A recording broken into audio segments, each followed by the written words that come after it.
Credit card? You got it. Yeah, you knew this was coming. 2 years ago, I reviewed the first Home Alone, so inevitably, a review of the sequel was bound to happen. Home Alone 2: Lost in New York is once again directed by Chris Columbus, starring almost everybody from the original film, except for the guy who played Old Man Marley. This time, we got a few new faces in here: Tim Curry, Rob Schneider, and Brenda Fricker. This, along with the first one, was on repeat for me every year around Christmas time. I really love this movie. Even though it's pretty obvious that this is a beat-for-beat retread of the first film, I try not to go into that argument too much when it comes to certain types of movies, but in this case, it's pretty obvious, so it's almost a requirement here for me to address it at least one time. The only differences we have are the new set of characters with Tim Curry, Rob Schneider, and Brenda Fricker, and it's set in New York City. Well, multiple locations: Chicago, Florida, and New York. By the way, if I sound raspy, my throat was acting up. I think I caught some sort of a bug that's going around. We'll power through the video regardless, but hopefully my voice doesn't give out by the time this is over. The message from the first movie about appreciating your family when they're not around, it's still very much there, and the encounter that Kevin has with Brenda Fricker's character, who's only dubbed as Pigeon Lady, she's afraid to open her heart to somebody when she got it broken at one point in time in the past. Not quite as interesting as Old Man Marley, but it's one of the more heartfelt aspects of the movie, which we'll get into later. I also do like how this movie addresses that certain things are happening again from the previous time, when the parents say it's a McAllister family travel tradition. Thankfully, we never lose our luggage.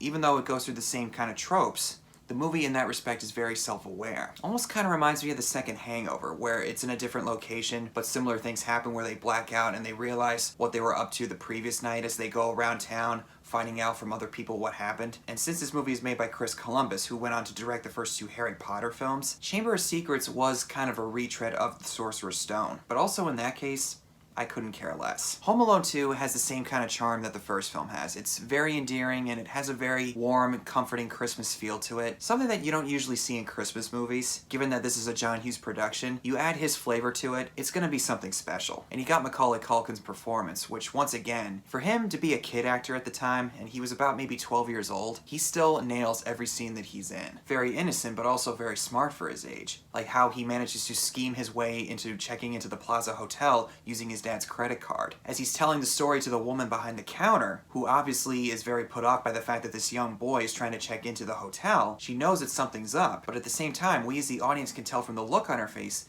that she's actually kind of buying what he's saying. And man, sometimes I do get into mischief. We all do. And I love the fact that he uses that recorder to check into the Plaza Hotel by recording his voice and playing it on slow motion. And the woman on the phone doesn't even question how the voice sounds. Any normal person would be able to think, hold on a minute, what's going on here? People don't talk like this. Movie logic. I don't care. But again, it shows you just how clever Kevin really is, and he's able to scheme his way into certain things. And people are either baffled, frustrated, or really impressed, maybe all at the same time, by how clever he is. Oh yeah, when Kevin records himself giving the response to his mother on that recorder, one of his yeses always reminds me of Brain for Pinky and the Brain, the way he says yes. Yes. Yes. I'm always past that. You are. Yes. And when he first walks into the hotel, there's a certain gentleman that shows him where the lobby is. We all know who I'm talking about. You all know. It can't be. It can't be. Yeah. Yeah. Oh, God. Before he was elected president, I always thought that was kind of a funny cameo. Now that all the stuff has happened with him in the last several years, yeah. I don't want to get too deep into it, but it'd just be weird for me not to address it at least. How many memes came out as a result of his election saying, Trump didn't even consider the situation this kid was in? Oh yeah, Rob Schneider is in this movie, and he has some legitimately funny moments. A lot of the movies I've seen him do, it's Adam Sandler stuff, maybe not the greatest outings for him, but this movie shows if you give him the right material, he can actually really shine. I still have some tip left over. Nice family.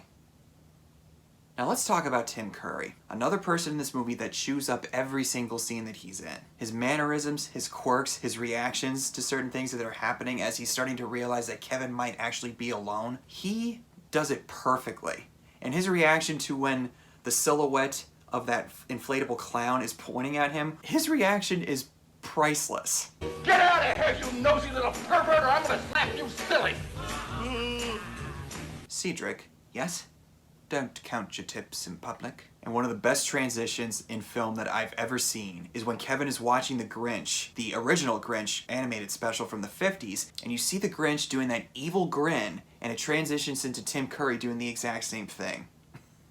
And every time I hear that song that's playing in that scene on the radio, I instantly think of that scene in Home Alone 2. We also get Angels with Even Filthier Souls, which is the sequel to the Angels with Filthy Souls from the first film, but this time it's even funnier. Cheeks, Boney Bob, Cliff. No. It's a lie! The best part is that they actually fall for that stuff. I just love how that happens. And Catherine O'Hara once again continues to be one of the best mother figures in cinema. How she's determined to go look out for her son in the streets of New York, a city that she's, to our knowledge at least, has never actually walked around. Her husband tries to tell her, no, don't do this. You don't know what's out there. Peter, I'll be fine. The way I'm feeling right now, no mugger or murderer would dare mess with me.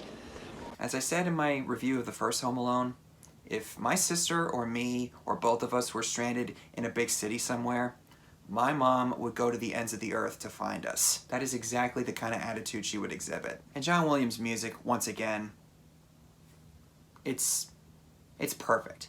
You cannot argue at all with John Williams. He's never composed a bad score. More or less recycled from the first movie, but it's still just as romantic and moving as it always has been. And probably the biggest compliment I can give this movie, besides Macaulay Culkin and the music and all the other characters in here, is the way it portrays New York City. New York feels like its own character. Like in various movies it's been featured in, like Gangs of New York, the first two Spider-Man movies with Tobey Maguire, any other Martin Scorsese movie that features New York City, like Wolf of Wall Street. It feels like an actual place. I mean, New York is obviously a real place. It's not like Gotham or Metropolis. But the way Chris Columbus films these certain scenes, and the way the cinematography manages to show just how grimy and dirty the city is in certain scenes, for myself, I can actually feel New York City. The vibe is off the charts. And Christmas time in New York City, there's no better time in my book. I'm a descendant of New Yorkers. A lot of my relatives are from that city or they live there, so New York City has a really special place in my soul, and my heart too. Well, they're kind of intertwined, so I don't know why I said that. Oh yeah, and his visit to the World Trade Center towers always gets me. Joe Pesci and Daniel Stern return once again, and they are just as great as they were in the first film. What's the one place that nobody's gonna think to rob? Candy stores. 9-year-olds rob candy stores, Marv. How many fingers am I holding up, Marv? 8?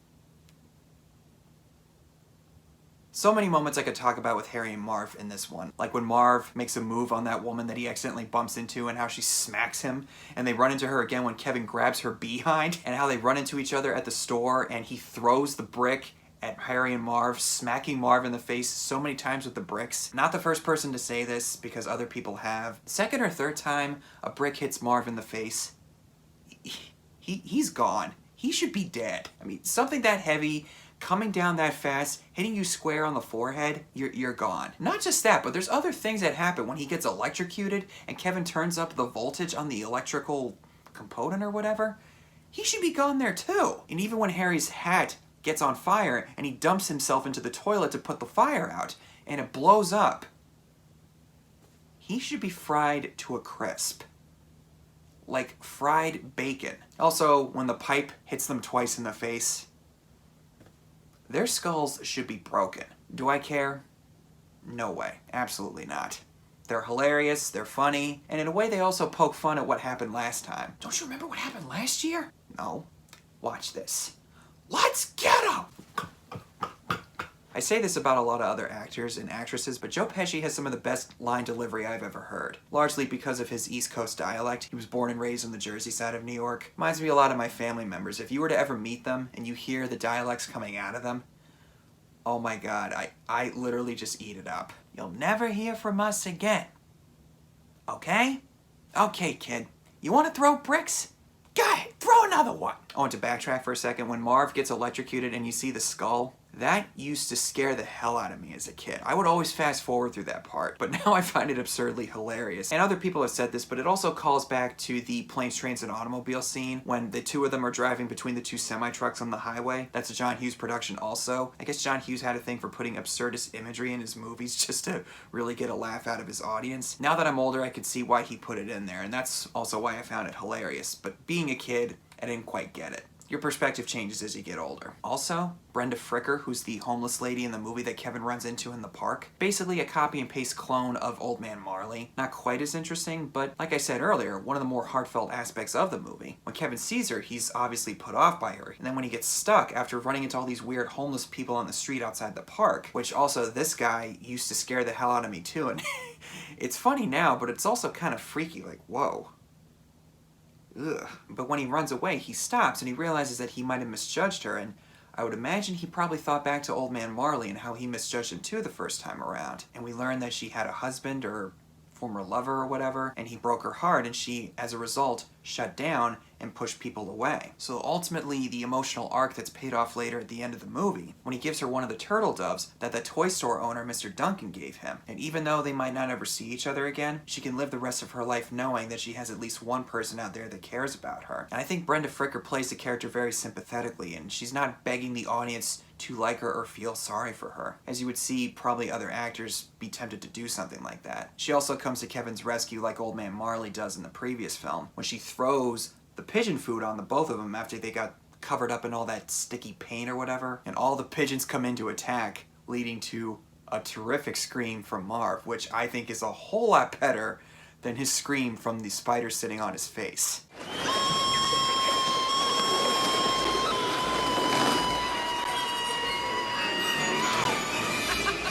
I guarantee you that was a genuine laugh from Brenda Fricker and not scripted at all. I mean, how could anyone not laugh at that? Home Alone 2 is definitely not as good as its predecessor, but it's also not that bad either. I haven't really heard anybody say that it's bad. I might have known one or two people who said that it's not good. You can obviously feel that way if you want to. If you don't really care for it, I totally understand. I myself find enough good in it for me to actually give it a pass. I don't want to sound like I'm settling for anything. I think it's a good movie, but I also recognize and am willing to admit that it basically has the same structure as the previous one. Do I care? No way. And to be honest with you, I'd much rather watch this over the other ones that came out after it. Thank you guys once again for watching. Comment below and tell me what your thoughts are on Home Alone 2, whether you like it or not. Stay tuned for more reviews I got coming up pretty soon. I'm going to be talking about Catch Me If You Can. Maybe I'll even do a Lethal Weapon review, since that's also in a way a Christmas movie, kind of like the first Die Hard. And maybe a certain movie regarding a certain ocean liner that crashed into an iceberg so long ago. Anyway, thank you guys for continuing to watch my stuff. I really, really do appreciate it. All of you have a great holiday season, and I'll see you guys in the next one.